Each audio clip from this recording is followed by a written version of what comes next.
మోడీ ఈవేళ అయోధ్య రామాలయ ప్రారంభోత్సవం సందర్భంగా సూర్యవంశీయుడైనటువంటి శ్రీరాముడికి ప్రాణప్రతిష్ఠ జరిగినటువంటి సందర్భాన్ని పురస్కరించుకుని ఒక కీలకమైన ప్రకటన చేశారు. ఇది కోటి ఇళ్లకి దేశవ్యాప్తంగా కూడా సోలార్ రూఫ్ టాప్ ఏర్పాటు చేయాలన్నటువంటి లక్ష్యంతో ప్రధానమంత్రి సూర్యోదయ యోజన అనే కొత్త పథకాన్ని ప్రకటించారు. ఇప్పటిదాకా మధ్యతరగతి ఎగువ మధ్యతరగతి మాత్రమే సోలార్ ఇది పెట్టుకోగలుగుతున్నాయి ఇళ్ళకి. అంటే ఒక ఇంటికి సోలార్ది పెట్టుకుంటే ఒక్కొక్క ర్యాక్ వచ్చేటప్పటికి దగ్గరగా 2.5 లక్షల రూపాయల దాకా అవుతుంది. మొత్తం ఒక 3 పెట్టుకుంటే కానీ 3 ప్యానెళ్ళు పెట్టుకుంటే కానీ ఒక మామూలు ఇంటికి 100 గజాల ఇంటికి అవ్వట్లేదు. అంటే దగ్గరగా ఓ 4 లక్షల రూపాయలు 5 లక్షల రూపాయలు ఖర్చు అవుతుంది. ఇది డిస్కౌంట్లు అన్నీ పోను వస్తాయి.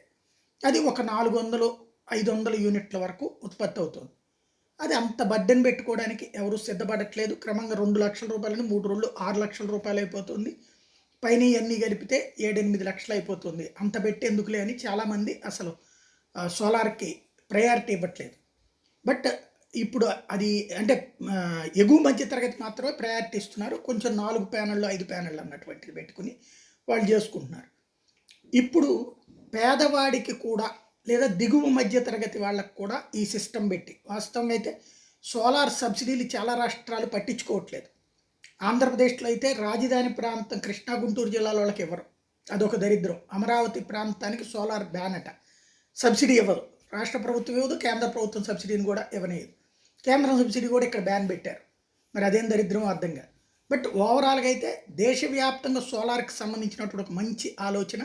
కోటి ఇళ్లలో సోలార్ అంటే పవర్ మీద మనం డిపార్ట్మెంట్ మీద ఆధారపడాల్సిన పని ఉంది. అంటే అది కూడా యాక్చువల్గా డిపార్ట్మెంట్ వాళ్ళు తీసుకుంటారు కరెంటు. మనది పోను డబ్బులు మిగిలితే మనకి ఎదురిచ్చేటటువంటి కాన్సెప్ట్ అనమాట. మంచి కార్యక్రమాన్ని మోడీ శ్రీకారం చుట్టే. తద్వారా దేశవ్యాప్తంగా కనుక ఒక 15-20 దశల్లో ఇట్లా సోలార్ కనుక సెట్ చేసేస్తే, దేశంలో ఉన్న ప్రతి ఇంటికి సోలార్ సెట్ చేసేస్తే మన దగ్గర నుంచి కరెంట్ అంటే వ్యక్తిగతంగా మన ఇళ్ళ నుంచి కరెంటే ప్రభుత్వానికి వెళ్తుంది.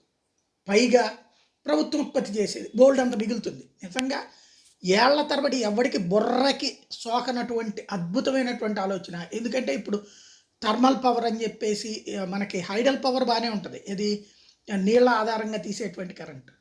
కానీ థర్మల్ పవరే బాగా అదిరిపోతుంది. 7 రూపాయల నుంచి 10-12 రూపాయలు, ఇప్పుడు 15-20 రూపాయలు కూడా పడుతుంది బొగ్గు కొరతటువంటి సందర్భంలో. దాన్ని సాల్వ్ చేయడానికి అర్థం కాక రేట్లు పెంచి పడేస్తున్నారు. కానీ భవిష్యత్తులో ఈ సోలార్ రూఫ్ సిస్టమ్ కనుక ప్రతి ఇంటికి వచ్చేసిందంటే ఇప్పుడు కోటి ఇళ్ళకి అంటే దగ్గరగా 40 కోట్ల జనాభాకి వచ్చేసినట్టే కదా. ఒక ఇల్లు అంటే 40 కోట్ల మందికి వచ్చేసినట్టే.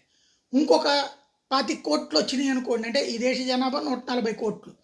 140 కోట్లు అంటే దగ్గరగా ఒక 40 కోట్లు 50 కోట్ల కుటుంబాలు అనుకుందాం. 50 కోట్ల కుటుంబాలకు కనుక వివిధ దశల్లో వచ్చేస్తే రాబోయేటువంటి రోజుల్లో మ్యాక్సిమం దేశమంతా సోలార్ రూఫ్స్ వచ్చేసినాయి అంటే అద్భుతమైనటువంటి ఛాన్స్ వస్తుంది.